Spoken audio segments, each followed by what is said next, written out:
Framtíðarsýnin hún snýst að auka í raun og veru vægi þessa fyrirtækis í mýveskri ferðaþjónustu og í raun og veru í íslenskri ferðaþjónustu.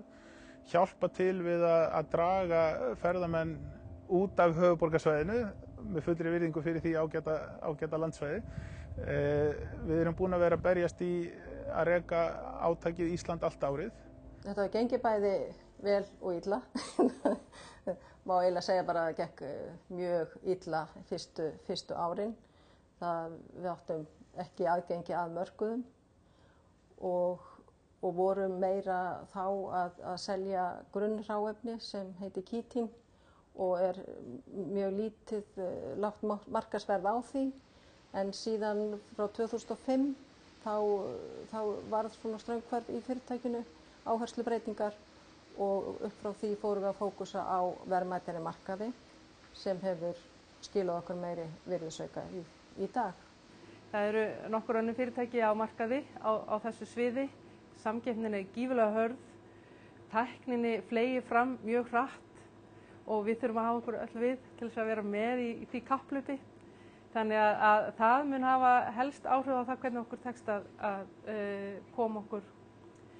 hvernig okkur tekst að vaxa á næstu árum. Þessi hugmynd er upphaflega frá þess að fyrsta einkaleyfi fyrir slurryæs eða fyrir ískrapa frá 1926 í Bandaríkjunum. Það sem verið var að nota ískrapa til þess að kæla kál, en vegna þess að mulin ís var svo hvass að þá skapaði hann svarta bletti á kálinu og þá var fundin út ný aðferð og þetta bara, getum við sagt, aðlögun á því. Það sem okkar vara hefur fram yfir aðra vörur það að hún mjög sterk, hún sterkbyggð, það lítið viðhald á henni. Við erum með margar stærðir, mun fleiri stærðir heldur en aðrir, þannig við getum verið frá litlum vélum og upp í mjög stórar vélar. Við erum með strokka, ískrapastrokka sem eru viðurkenndir, svokölluð PED-viðurkenning í Evrópu, sem þarf fyrir umhverfisvæna kælimiðla. Þannig að við erum leiðandi í þessu núna í heiminum í dag og sem sést mjög vel á því þegar við stöndum og erum að reyna að selja okkur lausnir. Það má eiginlega segja að upphafið að því að við fórum að hugsa útlönd eða erlenda markaði gerist, má segja, í lok ársins 2003 þegar við tökum þátt í samkeppni álverið á Reyðarfirði.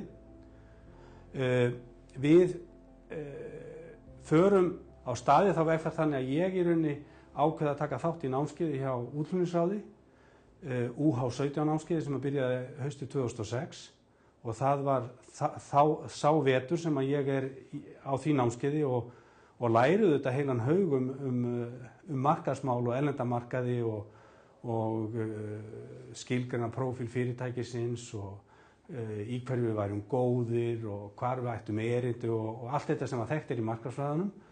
Við erum með fyrirtæki þar sem að 85% til 90% af starfsfólkinu menntað erlendis. Allir arkitektarnir í fyrirtækinu eru allir menntaðir erlendis. Allir byggingafræðingarnir eru menntaðir erlendis. Þannig að með slíka eign þá hljótu við að vera, að minnst kosti standa jafnfætis hvað varðar þessa þekkingu eins og erlend fyrirtæki. Og þegar maður veit hvað maður að gera og maður hefur orðið sjálfstraustið til þess að fara og leggja upp í vegferð, þá ekkert annað en að gera það.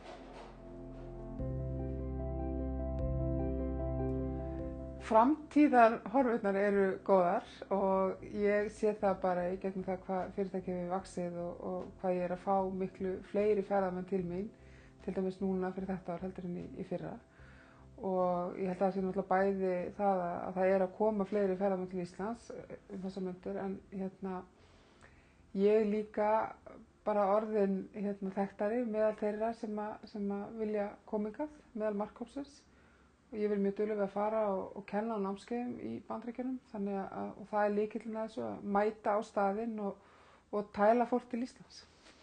Við lítum mjög björtum augum til framtíðar.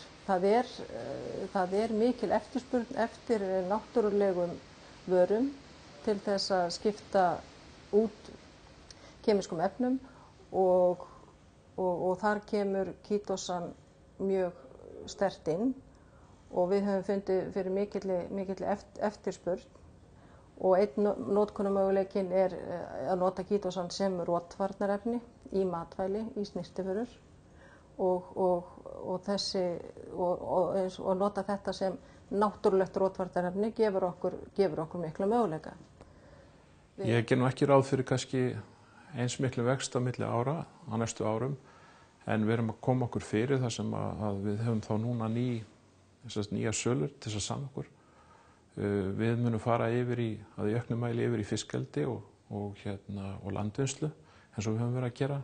Samningur með Marine Harvest tryggði okkur eiginlega svona mjög góða stöðu í því og við færum okkur yfir í kæling á kjúklingi á næstu árum og höfum verið að þróa búnað til þess.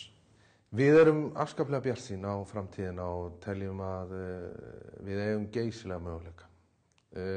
Ef við bara greinum leðumarkaðinn í heiminum, þá telst okkar framlag langt innan við að vera dropi í leðurhafið. Og við sjáum alveg geysilega möguleika. Við vitum til dæmis að velta í Evrópu á snáka og krókódílaskinnum er 400 milljarðar evra. Það er eitt af okkar samkeppnisatriðum. Og við stöndum mjög vel að vígi þar sem við erum ekki með skinn af friðuðum tegundum. Við þurfum ekki að fara okkar kúnnar þurfa ekki að standa í vottorðum, sætísvottorðum og öðru slíku. Þetta er bara fiskur, venjuleg verslunarvara sem er tiltölulega og mjög auðvelt að koma á milli landa, sem er alls ekki með snáka og krókódílaskinn. Við vitum það alveg að við erum að styðja við þessa þjónustu alla.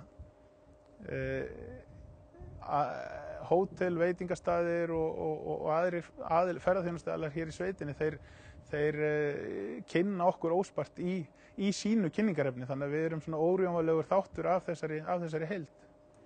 Við viljum sjá góðan vöxt. Hér heima erum við að horfa á aukna skilvirkni og tækniframfarir. Það er okkar aðal viðfangsefni alla daga að bæta tæknina og bæta aðferðirnar hjá okkur. Og þannig erum við ekki endilega að vaxa eins mikið í mannfjölda eins og vorum upphaflega, heldur erum við að gera tæknin okkar skilvirkari og það er mjög gaman að fást við það. Það er líka gaman að geta bætt við sér nýjum sviðum innan þessara tækni, sjá hvernig tæknin, örflögutæknin okkar getur leitt okkur inn á nýjar brautir. Og þá erum við að tala nýjar brautir innan læknisfræði eða lyfjafræði. Þannig vöxt myndi ég vilja sjá fyrst og fremst.